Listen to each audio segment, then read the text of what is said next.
देखिए, जो देश के प्रधानमंत्री जी ने जो बात कही है, क्योंकि ये गौतम बुद्ध जी का देश है। गौतम बुद्ध जी समता, स्वतंत्रता, बंधुत्व, न्याय और सबसे बड़ी चीज की उनका संदेश जो था वो शांति का संदेश था। तो उनके विचारों को जब भी हमारे देश के प्रधानमंत्री दूसरे देशों में जाते हैं तो हमेशा बुद्ध की बात करते हैं, शांति की बात करते हैं। तो युद्ध से नुकसान होता है, ऐसा नहीं कि खाली एक देश का नुकसान हो, दोनों देशों को, जिन जिन देशों से युद्ध होता है उन देशों का नुकसान होता है। इस नाते भारत हमेशा से शांति का पक्षधर रहा है और पक्षधर रहेगा, और उसी बात को प्रधानमंत्री जी ने कहा है। जिसने कभी आपका भला किया हो तो ये विदेश नीति के साथ बहुत बड़ा विश्वासघात है। कहीं ना कहीं उन्होंने ईरान के मुद्दे को लेकर के कहा कि ईरान के साथ भारत को देखिए, हमेशा समाजवादी पार्टी हो चाहे कांग्रेस हो, हमेशा उसके निशाने पर ये रहता है कि हम ऐसी भाषा बोल दें कि मुसलमान हमसे नाराज न हो। तो मुसलमान को खुश करने के लिए वो इस तरह की भाषा बोलते हैं।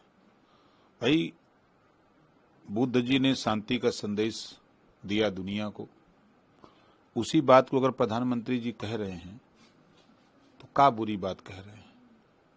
अब आपके लोगों के दिमाग में है कि वोट की राजनीति को लेकर के आप किसी एक जाति के लिए अगर बात करो तो भाई वो आपका विषय है, लेकिन हमेशा कोई भी पार्टी हो, कोई भी सरकार हो, देश में अमन चैन, सुख शांति, भाईचारा और विकास के लिए काम करती, कोई पार्टी हो। अब उनकी पार्टी आएगी तो उपद्रव करेगी। देश में बाबा साहब डॉक्टर अम्बेडकर जी के जो लिखे हुए संविधान है, उस संविधान के बदौलत देश चल रहा है। तो संविधान से हट करके और देश की जो परंपरा है, जो व्यवस्था है, उससे हट के कोई कुछ नहीं कर सकता। तो सपा के और भी कई बड़े नेता हैं जो इसी तरह के बयान, तो भारत में हस्तक्षेप कर रहा है, और अमेरिका दूसरी तरफ फिलिस्तीन में बच्चों को जान ले रहा है, उनको खाने नहीं पहुंचने दे रहा है, और भारत में अमेरिका का हस्तक्षेप बंद होना चाहिए। नहीं, अबू आजमी जी से मैं कहूंगा कि आप नेता आदमी हो, गुलामी करना बंद करो। अगर वास्तव में अपने कौम की बेहतरी की बात करो, सीखो ओम प्रकाश राजभर से, सीखो बहुजन समाज पार्टी के नेता मायावती जी से, सीखो जिस दल में हो, दल के अपने नेता अखिलेश यादव जी से सीखो, बीच में नहीं है मुलायम सिंह जी, उनके विचारों से सीखो। ये लोग क्या करते हैं, आप क्या कर रहे हो। आप अपने समाज की बेहतरी के लिए बेहतर शिक्षा कैसे हो, उनमें रोजगार कैसे हो, नौकरी कैसे हो, अमन चैन से कैसे रहें, यहाँ सोचने की चिंता नहीं है। आप विदेश, ईरान, इराक, तुर्की, थाईलैंड, अफ्रीका, अमेरिका, वहां सोच रहे हो। अरे ये जमीनिया पहले सोचो ना कि अपने कौम की बेहतरी के लिए अगर आप चाहते हो तो जिसके साथ हो उनसे कहो कि भाई देखो, 4 बार तो हम साइकिल चला चुके, पीछे कैरियर पे बैठे, बहुत दर्द कर रहा है, अब इस बार थोड़ा आप बैठो, 27 में ऐलान करो कि किसी भी मुसलमान के बेटा को मुख्यमंत्री बनाने का ऐलान करो, ताकि उसको भी साइकिल चलाने का आनंद मिले, सीट पर बैठने का दर्द उनको भी हो।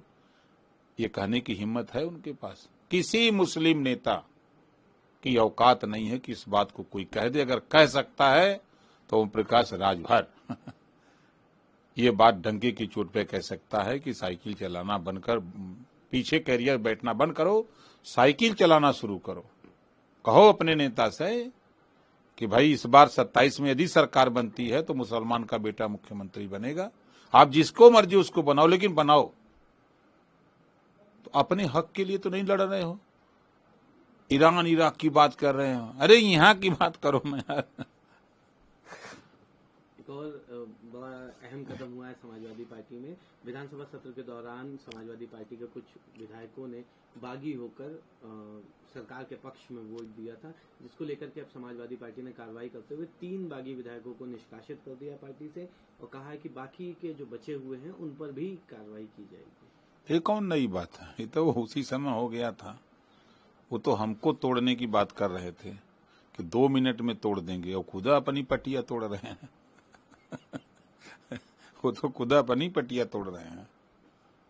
तो क्या लगता है ये उसी का खामियाजा है जो आपको तोड़ने की बात कही थी तो अपनी पार्टी में वो खुदा अपने टूट रहे हैं, तोड़ रहे हैं अपनी पटिया को, हमको का तोड़ेंगे। हम तो कहे थे ना कि वो 2 मिनट के कहे थे, हम 24 घंटा के चैलेंज दिए थे।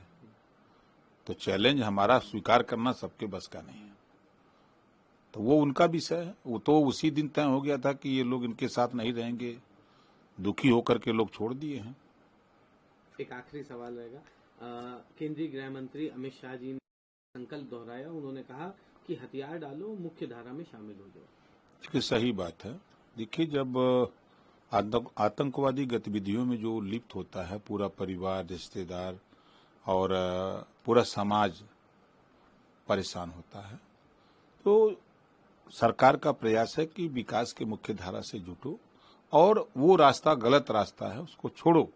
आओ साथ में मिलकर के हम लोग प्रगति के लिए, शिक्षा के लिए, स्वास्थ्य के लिए, रोजगार के लिए, नौकरी के लिए, बेहतरी के लिए, अमन चैन के लिए हम लोग मिलकर काम किया जाए। बहुत अच्छा उनका पहल है।